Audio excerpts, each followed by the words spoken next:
सरकारांनी ज्या पद्धतीने 1 वर्षापूर्वी विकासासाठी परिवर्तन केलं त्याचीच पुनरावृत्ती आजच्या मतदानाच्या माध्यमातून दिसून येत आहे. जनशक्तीविरुद्ध जी जनशक्तीची लढाई चालू आहे म्हणजे पुन्हा एकदा जनशक्तीचा मोठा विजय होणार आहे. संगमनेरकरांना विकास पाहिजे. इतके वर्ष केंद्रात राज्यात त्यांचं सरकार असताना त्यांनी विकास करू शकले नाही. आज केंद्र राज्यात आमचं सरकारने फिरतांनी बघितलं.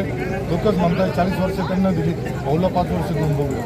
निश्चित आम्हाला या विजयाची खात्री आहे. आम्ही सुद्धा तयार आहोत.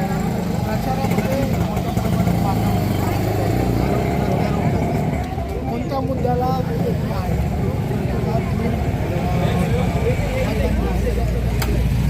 मतदार हा शून्य जागृत मतदाराला माहिती आहे.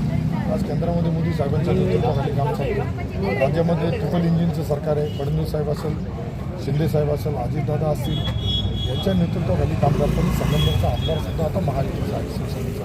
त्यामुळे निश्चित नगरपालिकेत सुद्धा जसं विकासाचा प्रश्न येणार आहे तर निधी आणण्यासाठी हा आपल्या विचाराचा आमदार असेल तरच हा निधी येऊ शकतो, तरच या नगरपालिकेची कामं होऊ शकतात. त्यामुळे निश्चित आम्ही विकासाचा मुद्दा आमची 1 वर्षाची तुलना 40 वर्षापूर्वी लोक करतात. 1 वर्षामध्ये जे कामं केले तर समाधानी असल्यामुळे निश्चित आम्ही विकासाचा मुद्दा घेऊन पुढे चाललेलो आहे. विकासाचा मुद्दा थोडासा मागे वैयक्तिक विचारला मोठ्या प्रमाणात झालेला आहे. तर त्या बंधाराला आवडते. निश्चित दुर्दैवाने असा प्रकार व्हायला नको होता, परंतु समोरच्यांनी आता मोठ्या नाट्या ऑडिओ बोलून मोठ्या नाट्या पद्धतीने त्याला छेडछाड करून व्हायरल करण्याचा प्रकार चालू केला. त्यामुळं जर 2 विषयाच्या ज्या क्लिप आज व्हायरल झाल्या व्हायरल झाली तर स्थानिकांना टोलमध्ये सूट आहे, तर मग त्याच्यामध्ये तुम्ही अडवणूक करता आणि टोल नाक्याचे चालक कोण टोल नाक्याशी आणि पदवीधर आमदाराचा काहीतरी निश्चित संबंध आहे याची खात्री आम्हाला झाली.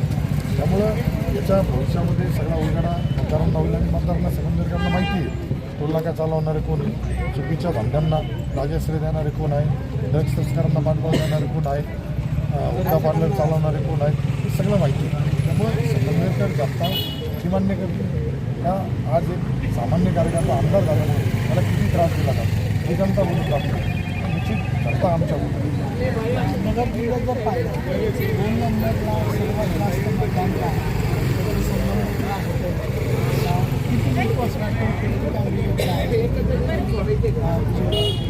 आत्तापर्यंत आता मी सकाळपासून फिरतो आणि मी तशी झाली आता प्रत्येकाच्या घराघरात सुरुवात केली सूचना घेतात की आत्ता 1 वाजेपर्यंत जे मतदान झालं आहे त्यावरून जबाबदारीने सांगतो का शिवसेना पक्षाचा वरिष्ठ जो उमेदवार आहे धनुष्यबाण, संगमनेरमध्ये धनुष्यबाण जोरात चालू आहे.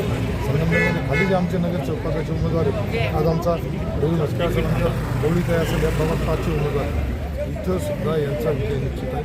जेवढे उमेदवार आम्ही महायुतीचे उभे केलेत ते सगळे मोठ्या मताधिक्याने विजयी होतील. कारण हा विजय त्यांना कशासाठी, हा परिवर्तनासाठी, हा विकासासाठी परिवर्तन पाहिजे. हा कुठल्या व्यक्तीचा देशासाठी नाही चाललेला, हे विकासासाठी चालले. त्यामुळं निश्चित विकासाबरोबर सर्व लोक